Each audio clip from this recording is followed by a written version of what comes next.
Men. Good evening, ladies and gentlemen. My name is Peter Igaga, and I'm the baldest man in Kampala and also in Africa. Today, we have an audience here at Sky Hotel, because Sky Lounge died, didn't it? Colin, that used to be your place. Yeah, you thought by sitting away from me, I'll not get you. I'll get you. Good evening, everybody. No. Guys, I'm speaking to you. I mean, like, jeez. Now, we're here at Sky's Hotel, and Christmas is around the corner. And the good thing about that is all of us, it doesn't matter which your religion you come from or whatever. This is a period that families get together and come together to enjoy themselves. Now, there's a good side and a bad side, just like everything in life. This time, we're going to talk about something that the Southern Africans call black tax. In other words, black tax. Now, is it a good thing?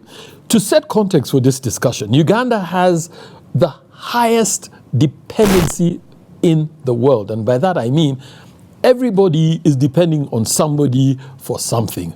In short, we are a country of beggars. Yes. I'm sorry. I'm getting there. If the foundation is wrong, the house is going to fall.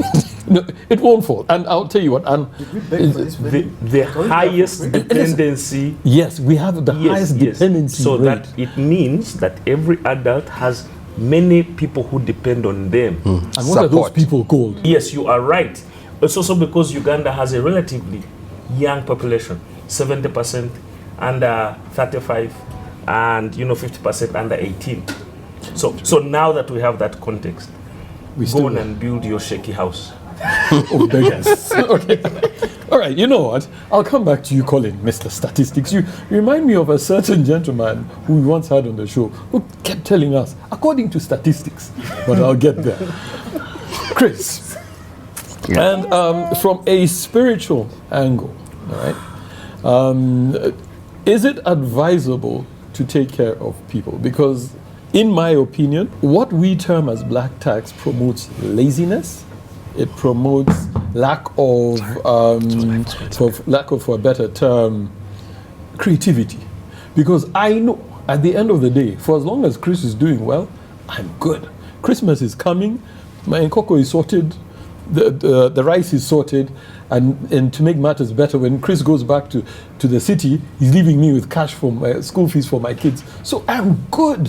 Typical Peter, pregnant question. You've asked 5 questions in one. First of all, I don't think that the label black tax is a wise label to have. But it's only done by, it's predominantly done by black people. So whoever coined that, yes, black people have more dependents, etc. There's no social security fund and pension and things like that for older people, etc. There's a bit of a history there, but I don't think that that we should be using the phrase black tax. When you look at us giving resources to our parents, I think that that's called honor. It's not tax. You asked me a question, I'm giving an answer. You want your answer? So you tell me what to say. I just needed to put something into context. Yeah. Are we mandated to take care of our parents? Because if we are, then we are saying that we are an investment. So your children are meant to grow up. You invest in your children so that they can come back and take care of you. Yeah. And it beats the whole purpose of NSSF. Peter, this is what the Bible says. Yeah. Honor your father and mother, that it may be well with you and that you may live long in the land. Right? In Proverbs 3, God says, honor the Lord, the Bible says, honor the Lord with your possessions and with the first fruits of all your increase. So honor is substance. It's money. In another place, he says, you honor me with flimsy sacrifices. Why don't you give them to your governors and see if they'll be happy with them? Because they are taking lamb, goats, and things to God. Even God, who is in heaven, who doesn't eat goats, doesn't need cash, requires that we honor him with substance. Now, when the Bible says, honor your father and your mother, that it may be well with you and you may live long in the land, I can tell you story after story. There's this particular one where there was a girl called Julie from the church where I come from. This is where I first heard the story. So our pastor, Apostle Moses Mukisa, was preaching on honor. And so this girl had given her life to Christ, and you know the Bible says that light and darkness should not mix, right? So she's like, I am saved, my dad is a witch doctor, I'm not going back home. She spent years not going back home. She was an HR professional. And what happened at work for her is she would recruit people, train them, and they're promoted and they become her bosses. She recruits, trains, they become her bosses. Recruits, trains, they become her bosses. And so when she hears this teaching, she decides that she's going to honor her father. She didn't even have much money. She knew he liked meat, so she bought 2 kilos of meat and went back home. After many years, like we're talking 7, 8 years of not being home, not giving anything material to her dad. And the dad saw her at a distance and he said, Julie mwana wange, and he ran toward her because he loved his daughter and was missing her. He goes, hugs her, she kneels down and presents him these 2 kilos of beef, 2 kilos.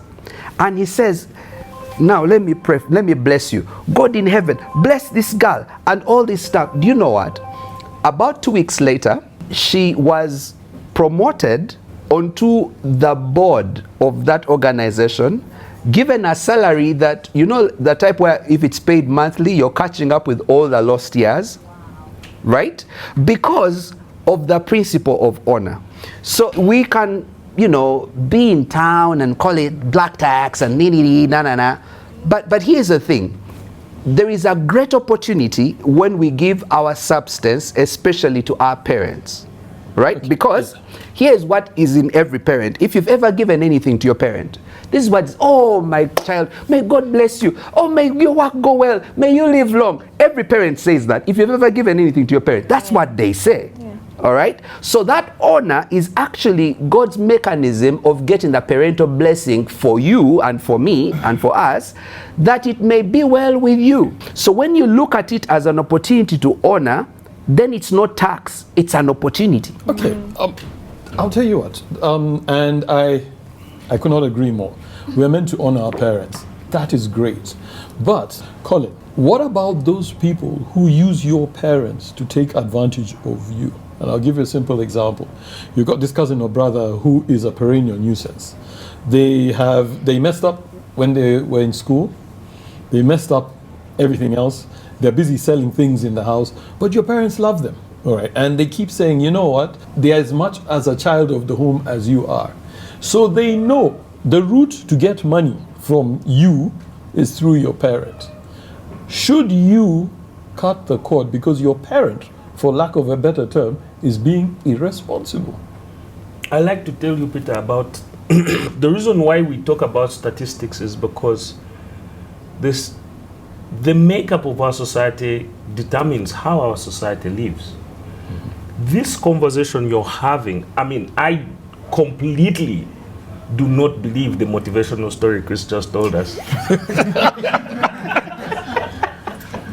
It sounds like a thing you say on a Wednesday devotion when you're like, guys, please continue to push until we know how to get promotions now. Yeah. Just continue to hire. You can laugh about it and train, it's real. And then then eventually you buy 2 kilos of meat, right? Yeah. You ignore the fact that she was smart, she was hardworking, she was dedicated, she didn't quit the job, and stuck. And stuck, yes. But in that time of suffering and endurance is where you build the resilience to go up. So anyway, that's neither here nor there. My point is centered around the idea of all of this is born out of community. It's born out of the idea of looking after each other. And why is this? So you have to think about when societies were coming together without a welfare system. This is how the elderly get looked after in our society. In Japan, I think, and China, people live with their parents. Once you grow old, your parents come and live with you. India, same thing. Yeah. I think Italy as well. Italy, people live 5-6 generations before COVID killed off all their great-grandparents and the grandparents. Even in Greece. Yeah, people just live together. It does 2 things. One, it takes care of the elderly. But it's also something that's very unique to humans, elephants, and whales. Because those three species have, over time, discovered that once you finish the childbearing years, the point of life, once the infant is born, they can die. But those three species, so humans, elephants, and whales, are the only ones that have the grandmother sort of evolution, because that's also serving a knowledge transfer purpose. So your parents aren't taking black tax from you. They are also educating your children. They are also helping you navigate life decisions. They are also teaching you and remembering, because you don't remember all the poor have been bad to your family, but your father says, those in Subugas, when we were in a time of difficulty, they came through for us. And that's sort of how we negotiated. So the idea of black tax is born out of community. It's born out of looking after each other. But can we say it's been abused? No. So we're now going to learn. Peter, you've been traumatized by life. I don't believe in it. I'll tell you what. No. So it's born out of community. It's based on people helping each other. That's why Are there nuisances? Yes, of course there are. In any family structure, there are going to be people who try and take advantage of it. My thinking on this is it's a hard no, right? But I know why I say that. I know because when I was in my wilderness and all my friends abandoned me and my family abandoned me, I said, you know what, guys? One day I will see you on the comeback. Yes. Because me, I don't forgive and forget. I remember and revenge. Okay. Carol. Now, Wish you luck. we have. I wish you luck. We've got two schools of thought here. All right. There's the one where if you're looking for a promotion, you be good to your parents. It doesn't matter how they've treated you and stuff like that.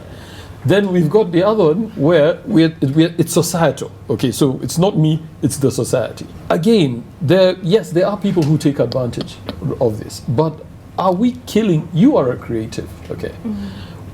Is black tax, for lack of a better term, killing creativity? And are we encouraging it and killing our own creativity and putting stress? Everybody's talking about mental health and all that. It's your people who are bad for your mental health. Honestly, I agree with both opinions. But not mine. I agree with both. And only when you talked to me about black tax today, I remember asking, what's that? I didn't think there was anything. I didn't think it had a name. I just thought you grow up, you have people you care about, they took care of you, you do the same. So in my experience with this, it has never been somewhat of a burden, I would say. It will be if you have and you're doing well for yourself, naturally you share. But I think, yes, you can be brought down sometimes, especially if you're like the firstborn in a home and there are so many people depending on you. You have to start to put boundaries in place. If you have some other things going on for you, say if you're a guy and you're planning to get married, but then you can't really go through with getting married because it will be two families you're taking care of, in a way.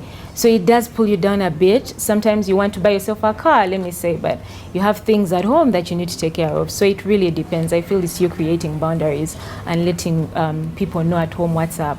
Also, if you have siblings and they're different, you're all different ages and you all work, then you share. You know, if it's something that is important that needs to be done, then you all share like responsibilities. That's how I see it. But I've never seen it as a problem. Never, because maybe it's just something we are used to.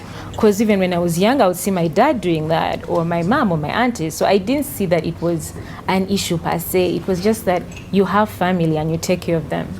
So you, Peter, who doesn't pay black tax, we are going you don't carry anyone's weight. How come you're not a billionaire? Are you sure about that? No, we are going to. You're surely not. We need to get into a break, and as soon as we come back, we are going to continue this discussion about black tax, and we're going to start with Faisal. Yeah, you're looking like a rock star, so it's fine. Okay, we'll be right back after the break.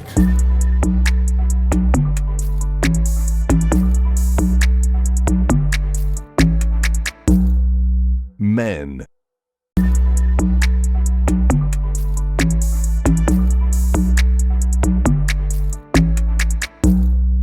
Men.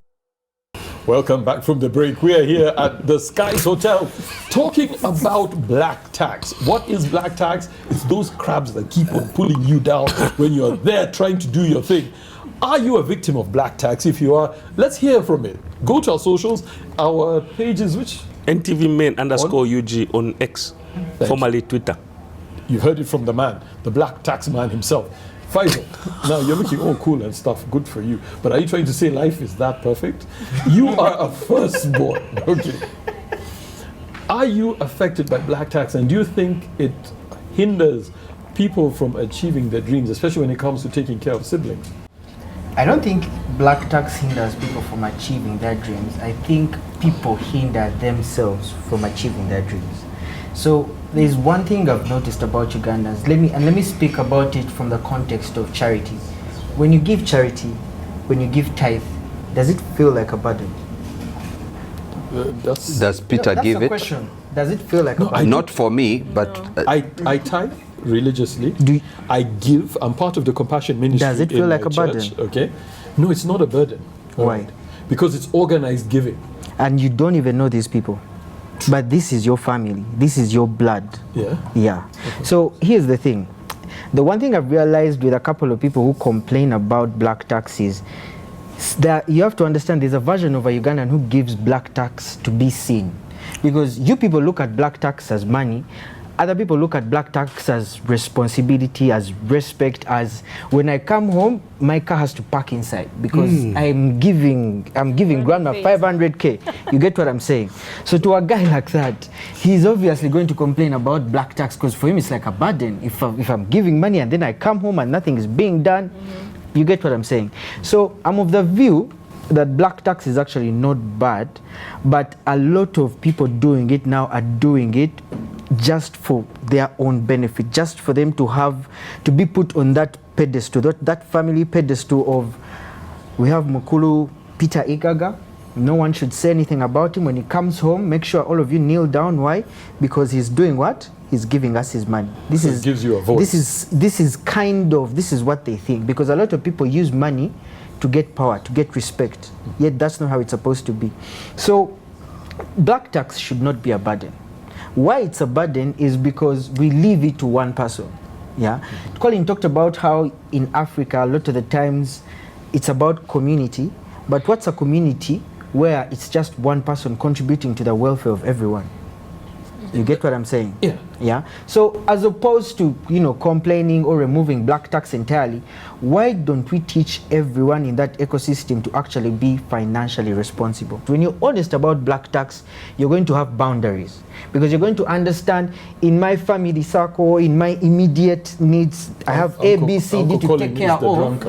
I have A, B, C, D to take care of. So if you need money, but I am giving it to take care of you, I also have to take care of myself. So the boundary is there. I'm not going to give you money if I also can't take care of myself. I am all for that. And now, Chris, this is where I believe you come in. You are a strong preacher of wealth.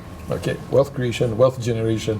Do you get rich by giving out all the money you are making? So, because, and I'll tell you where I'm coming from. Wait. Colin should just walk away and put No. And Colin, you started this, and I'll tell you why. You talked about community. Faisal here has talked about being that one guy, okay, in the community. We don't choose. If I'm that guy who decided, I'm tired of this, I'm going to go out there and do my thing, I have broken through. Does it mean I have to take the rest of me? Because Carol, also on the other hand, has said, hey, you know what? It's just one of those things you do. You've opened the door, let everybody come out. Okay. So should I close the door and say, let me build wealth? Let me sort myself out. So, like how does just tell me in your head, like when you're putting the sentence together, like do you say, let me add on this and then let me pour water in the Let me just try to make it because the logic is so yeah, like he gives the worst possible. Like you could have asked this as a nice simple question. Did you guys see that all story? The exaggeration.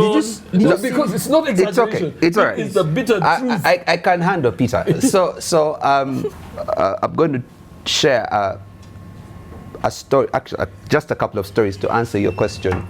One is. I was in a space once, and Amos Wekesa was sharing about his journey. And he said in the earlier days when he had just made it with his tourism business, everyone on the village started sending, you remember your niece, your nephew, this other brother of yours. So there were so many people who all wanted him to support all of them from his business, all right? And he said, look guys, I am not able to support as much as I would want now, but when I stabilize, I will. It was a painful decision he made, not that he didn't support anybody, but he didn't support his whole clan, as it were. But he got to a point where he was paying school fees for 200 children at any one time from his hometown, from his village, all right? Because he built the muscle enough to do that. The point should be that you have a budget, and by budget I'm not meaning counting pennies, it's just percentages. 10% tithe, that goes to God. 10% is for giving, because we are in society, and we're even talking black tax. People are getting married, sponsor me my wedding, my kwanjula. This is our life. That's how we all got married, and others are coming. Funerals and stuff like that. So you have a percentage for that, and say that's 10% for that. 20% you're saving for investment, so that you're advancing in life, right? And then the other 60% is for everything else, your education, home, whatever. So when you use percentages to budget, it's very easy. When the 10% kitty is over, you don't have any more to give. So that answers your question on boundaries. The budget actually controls all that, and you have to be disciplined about it. The other thing I would like to say, two more things, Chris, Peter. Just 1 second before you go off there, because I think it's very important, especially for the guys here, to understand about the issue of percentages. That is great and right on paper. Now, I'll give you a simple example. So I've said I earn 1 million shillings. I've set 10% aside. Yeah. So that's 100,000 shillings. Yeah. Okay.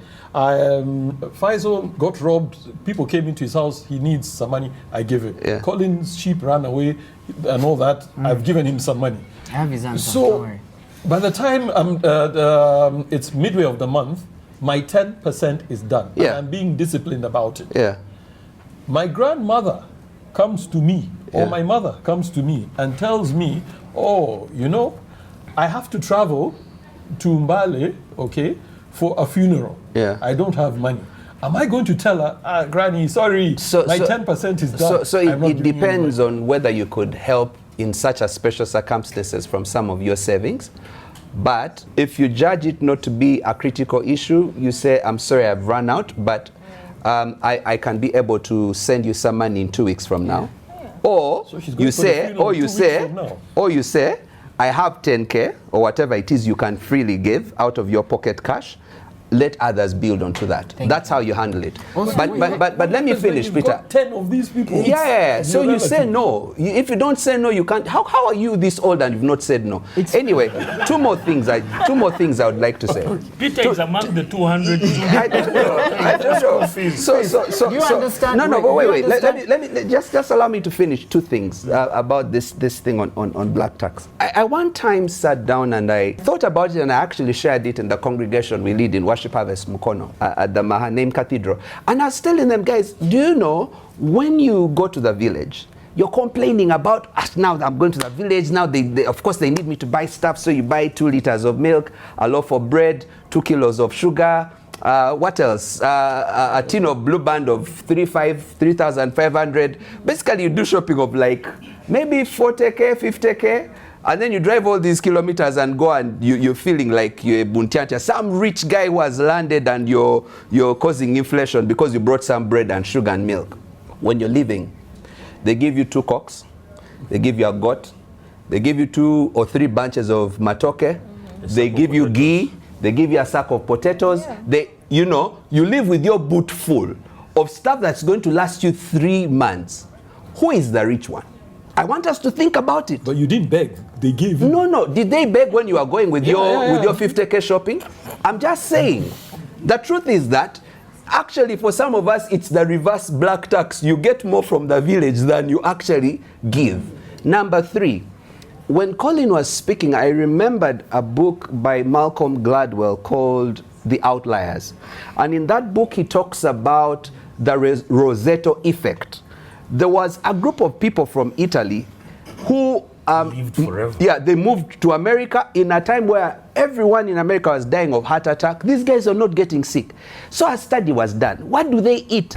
Like, they ate all the bad food all Americans eat, cheese and what? They were fat. They didn't do all these health checks, nothing.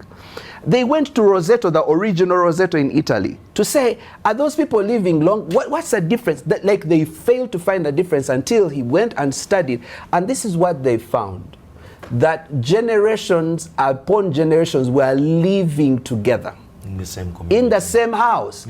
And no one was being ostracized for having less money than the other. So, you know, when you everyone is growing older, but there is nothing like class or whatever. Everyone is taken care of. The old people get up, you know, they sit around, they talk to them and things like that. So they lived long because of that. It's the same thing we see with Indians in their dukas. The point I am saying is this: it's possible for us to coexist generation after generation, knowing that, because Peter, here's the thing that's happening to you and you're unaware.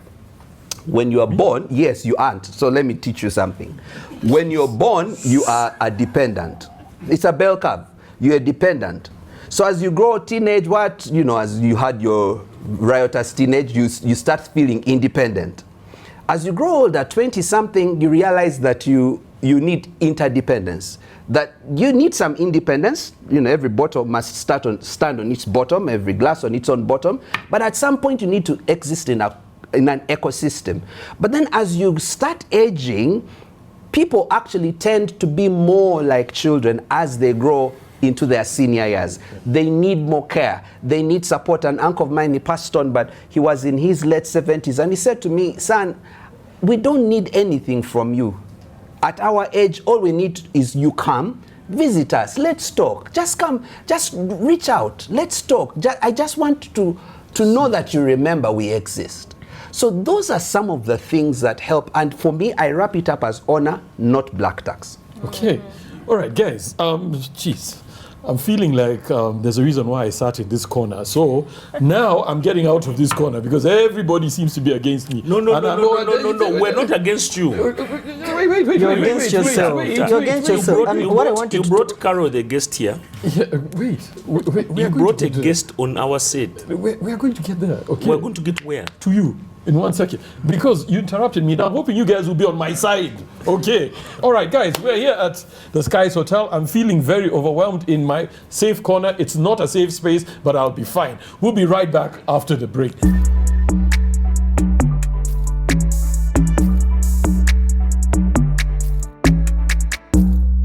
Men.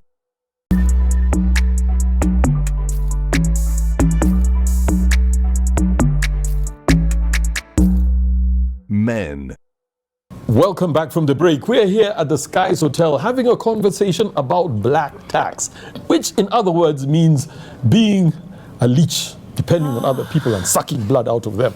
Now, we're going to come to the audience for them to ask their questions. But before we do that, Carol, does black tax mean the same thing to women as to men?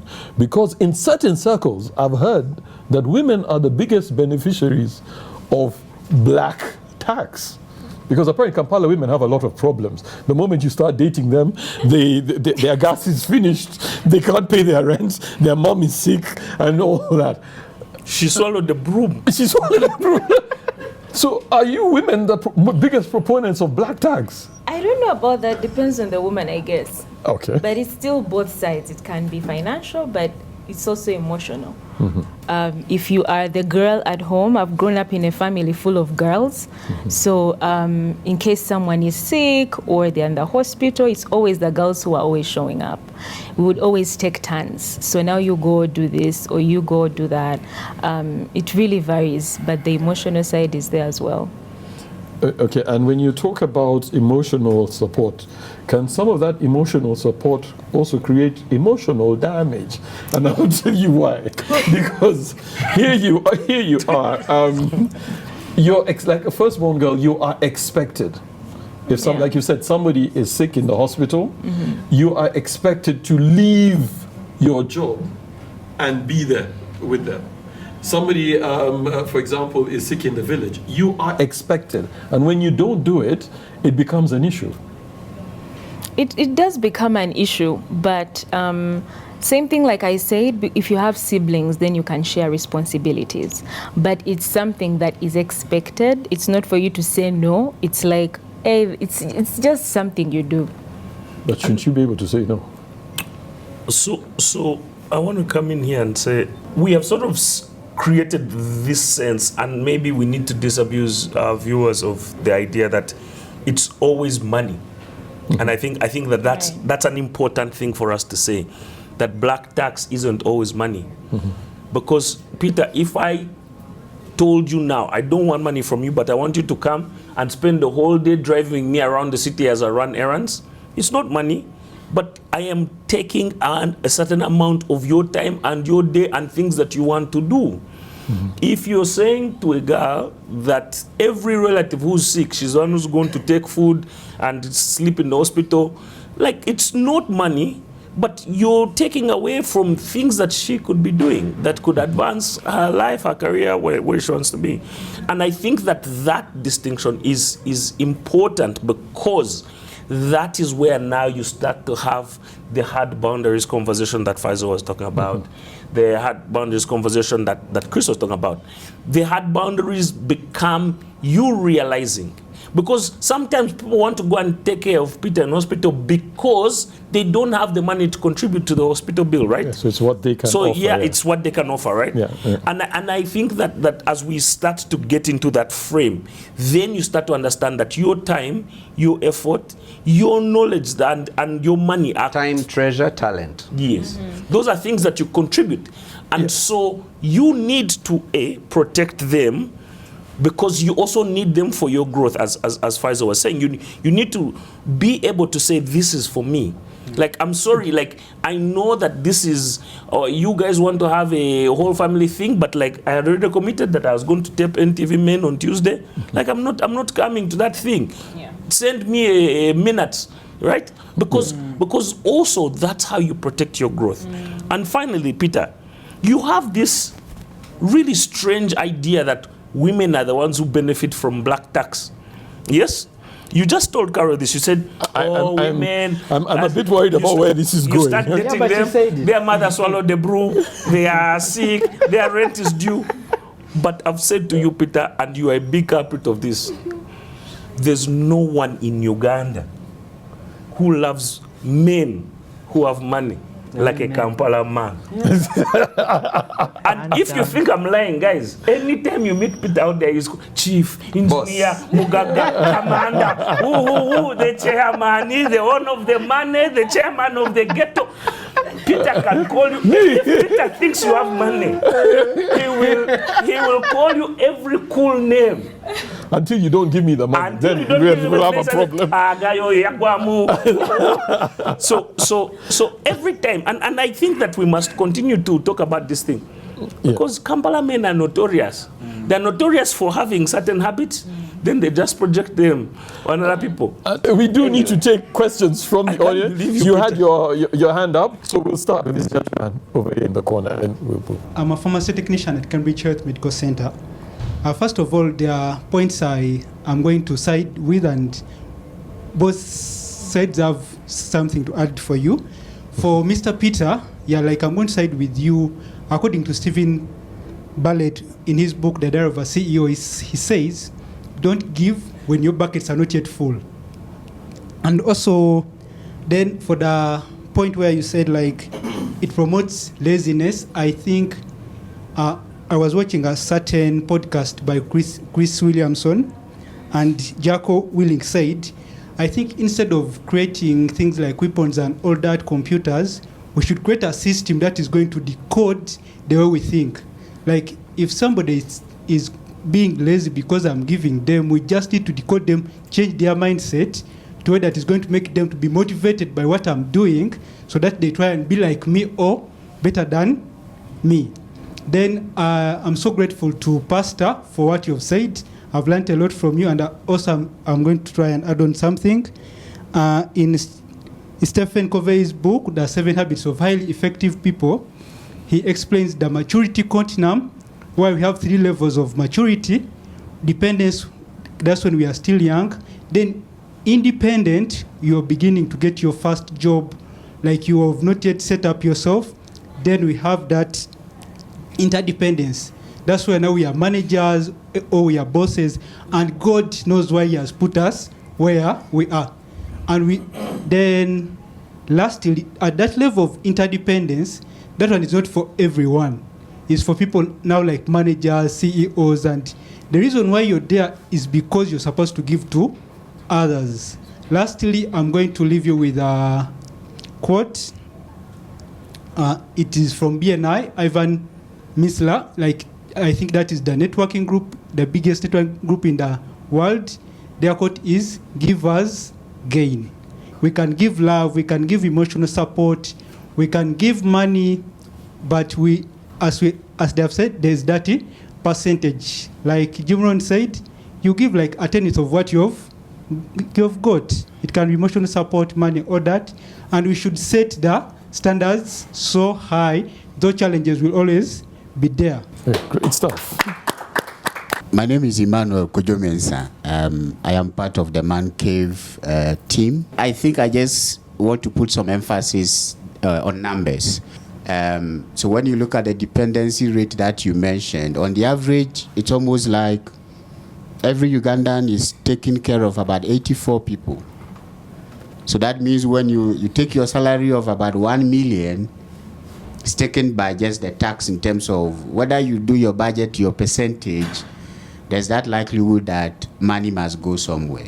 You know, I agree with our social structure and what it means to be there for someone. But I think 2 key things I want to mention is we are trying to run away from the element of entitlement. There are some people who are entitled. There have been instances where you have supported people and you want them to be on their feet and they refuse to, you know, because they know. My wife has had an issue where a cousin kept calling her. You know, I have this problem, yeah. And so she will send money. Now she calls the other siblings and find, and then this other person has also called those other siblings and has taken money from them. So how do we handle that? And finally, I think what we need to do, the big question we need to answer ourselves is, how do we stop the next generation from coming to complain about black tax? How do we do that? That is the big question that I think the panel can answer. Thank you. Thank you very much. My names are Akuch Rosette Marin, and I'm a marketing and communication specialist. So I'm a mother of 3, a very proud mother of 3, and at the same time, I got divorced like 5 years back. I'm as well a last born of 7. I know the last born syndrome that everyone keeps talking about, but so I going through all those phrases, I did not want to be at that phase. I've had very elaborate stories about being the giver, but I was the receiver. And it's because someone gave, that's why I was propelled. So imagine I had gone through all that and no one had given. Where would I have been? It's the same with, let's say, your parents. The various mothers who walk away from their kids and the mothers who stay. So motherhood is also not an obligation. Your parents giving onto you, giving you education, food, and being in the journey to where you are today was not, it was optional for them. Most people think it wasn't, but it was, because there are very many parents who leave their children on the doorstep and go. And even me going through what I went through, I would have decided to maybe leave my kids behind and move on with life, but I did not. So knowing that your parents raising you from a baby to where you are today shows that they had a choice to not, but they did. My point here is, from the time we're born till now, we need a shoulder. We need someone. That's why we grow up. Our parents probably stress us out. Then we get a wife to stress, you know. So it's not monetary. It's not monetary. Still very it's not monetary, but that support sometimes is all you need. Yeah. And knowing that someone out there has you sometimes is the thing you need to keep up, to stay. Okay. But my whole point is accommodating someone, and actually, of course, I also acknowledge the point that it has to be to a certain extent, and the person has to be willing to go to the next level and has to also have their own back to propel themselves. Okay, thank you. Right. Okay, so now we're going to get this side. There was a question on this side. Yeah, that's where we're coming this side. My name is Precious Panizachi. I'm a sales and pricing analyst. I think I'd like to speak on a quote that there's a saying that says, if you want to go fast, go alone. If you want to go far, go together. So in understanding the concept of that, it's yes, you can abandon your family and you can make all the money you want, but where are you going to spend that money? You'll end up putting it back in the economy, you'll end up putting it back, buying, maybe going out or nights out. I would rather spend that money on the people that I care about than spend that money on myself. And that's just by character. It's not to say that people don't exploit that sometimes, because there are people who keep coming back to you and requesting for money time and time again, but you have to be able to say no at that point. I believe most of us grew up with our cousins at home. There's always an extra child that you eventually end up taking care of in certain scenarios. So you grow up together. You grow up as a community. There is this concept of blue zones, and originally 5. So there are particular areas in the world where people tend to grow up and live up to 100. So when you go and try and find out what are these societies doing different, iconically, the one thing they said is they take care of each other. They live in communities. They live with their grandparents. They live with their parents. And that creates a sense of accountability, both to you as an individual and your quality of life. And I think at the end of the day, you can go fast by yourself, but I'd rather go far with my family. Okay, all right. Love it. Nice. Last one, and then we... My name is Diana Hainter. I'm a lawyer. So maybe one thing is, as Africans, we depend on each other. That's just our construct. Very many of us have grown up with our cousins, our aunties paid our fees, and they gave us the best education that they could. So somehow it's just who we are. It's the Africanacity. The thing that I've actually learned from here is maybe what we should actually concentrate on is financial literacy for all of us. Because then if we are financially literate, we are budgeting, we are taking care of ourselves, you understand? It will be, we won't look at black tax as a burden, yeah? Instead, it's more like helping each other. Yeah, I know all of us here have depended on someone at a point in their lives. You understand? We shouldn't look at it in a burden and then we're creating a big wall, yeah, and cutting everybody off, because somehow we are all beneficiaries of a black tax. So I think it gets down to, let us actually prioritize financial literacy in our communities, right from our children as they grow and they really understand. Okay, all right. Okay, she has said it all? Well, mine is just a simple question. Who falls in the cap of who benefits in regard to the black tax? Is it parents, relatives? How do you sieve out the people that benefit from the black tax? Because, you know, there are instances where your immediate family are not asking anything from you, but you have your relatives who are on your hill. Yeah. I will answer that as we wrap up. So guys, parting shot, we'll start with you, Chris. As we can pick any of the questions and answer them in your parting shot. I think people spoke and answered their questions. Yeah. They had thoughts and opinions, so I'll just say my piece. I think that we are calling this thing a bad name.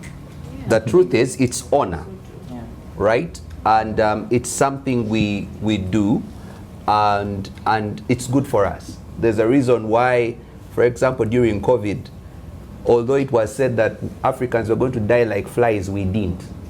There is a reason why.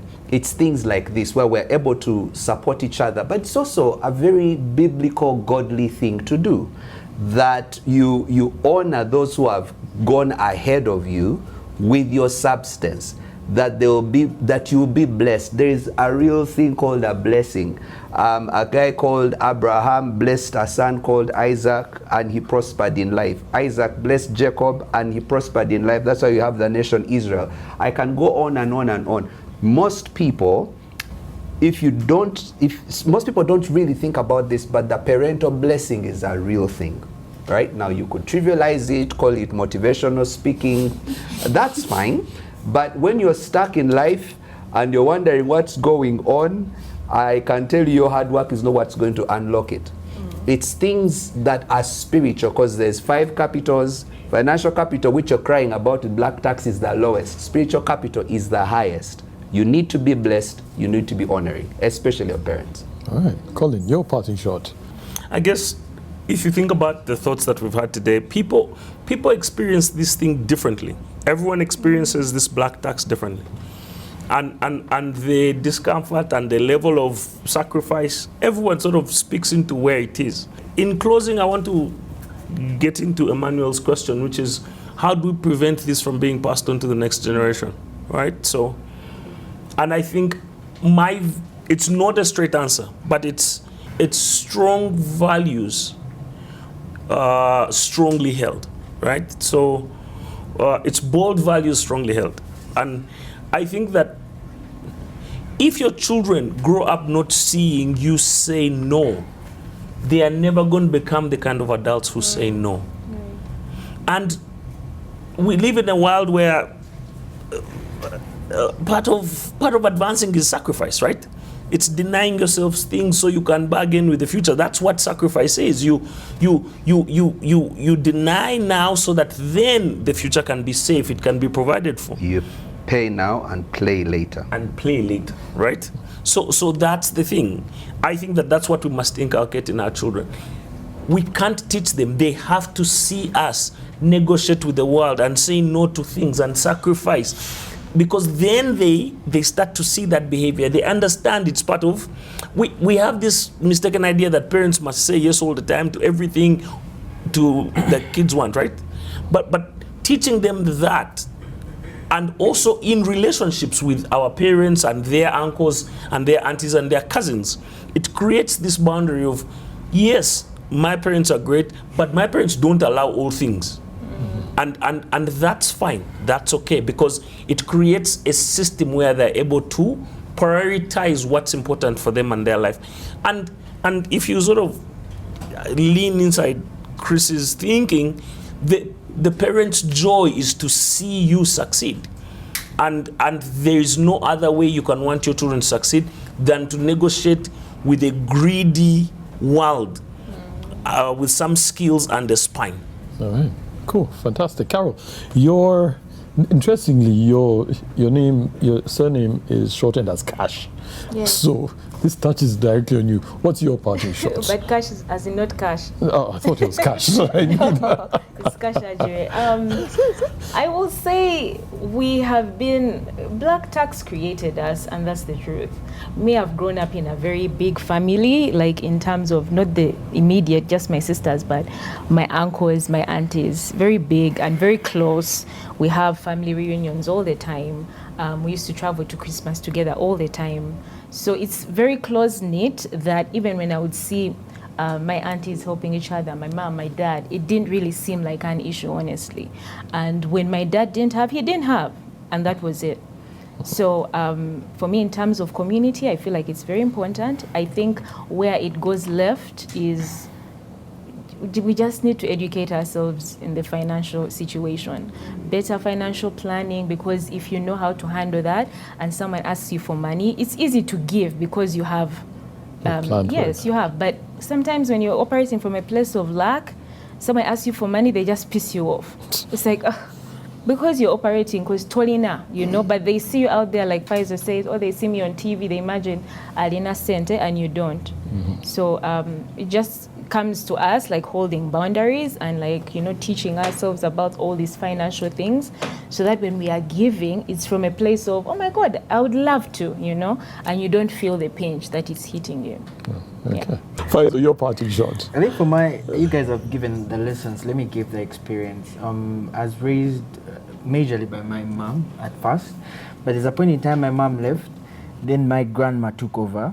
Then my grandma got a little bit, ill. Then my auntie took over. She was at campus. She was at Chambogo, I remember, about 18, 19 years. Then when school got serious, Auntie Mary took over. Then when Auntie Mary got serious, Uncle Pat took over. Now I was at Uncle Pat's house. When Uncle Pat got too busy, Auntie Kiom took over. You get what I'm saying? Like I have gone through a cycle of about 10 people, aunties and uncles. So you're the taxman. And at that point in time, it was, you see, when what he said is right. We call it, when you say black tax, it just kills it. And I feel like they put it there so that we Africans stop doing it. So that we look at it as a bad thing because we hate taxes. It's not black tax, guys. It is helping each other. Without these 10 people in my life, I mean, even after campus, then I still had to see other uncles who put me through campus. Now, what happens when I grow up? When I grow up, we have a family circle. And whereas my mom just wanted to be old people, I was like, you know what, guys, no. I want to pay for Auntie Mary's kids. I want to pay for this person's kids. I want to pay for this person's kids. Why? Because I don't look at it as black tax. I look at it as a community. These people are the reason I am on NTV MEN today. These people are the reason I speak English today. You get? I don't need to go to them and say, now I don't have money, or I have to be there for my family. Do you get what I'm saying? Within my boundaries, not that I'm going to contribute 100K or what, but I just have to be there because they were there for me. All right. Cool. All right. So you've heard it from the men and lady. As we wrap up this session, I just want to say two things. And I'm also going to speak into a real life example. It's very good for us to take care of our people. I have some people very close to me who grew up in a home where my uncle took in a lot of people. When he died, there was one common factor that came from his children's, my cousin's mouth. They said, our father never gave us a home.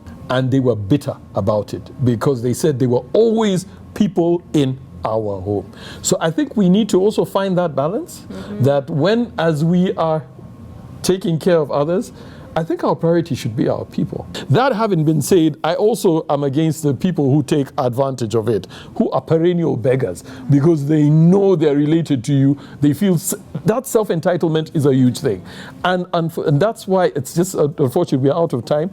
I wish we could talk about it where business is concerned, where you're being told, oh, you've got a business, why don't you employ? You've got all these relatives sitting at home in the village, take them on. And they're yes, I know about employing, employing relatives. I'm not going to get into that, okay? I'm not going to get into that. I think you need to seek some therapy. Yes, no, I got the therapy from them. That's what they did. But that is a long discussion. Again, we need to take care of our people. That one I do agree. But I think also we need to say, I'm going to take care of you to a certain level. After that, you're on your own, because it will motivate you to get whatever it is you've gotten and run with it. Otherwise, there's a risk of people being comfortable. Ladies and gentlemen, I want to thank you.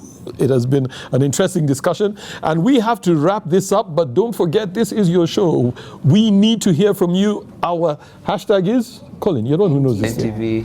Hashtag NTV MEN. Okay. On all socials. Yes. And what is our tag on X? Faisal. NTVUG_men. All right, you've heard it from the men. We'll be right back next week again with more fire and less black tax. Have a good evening.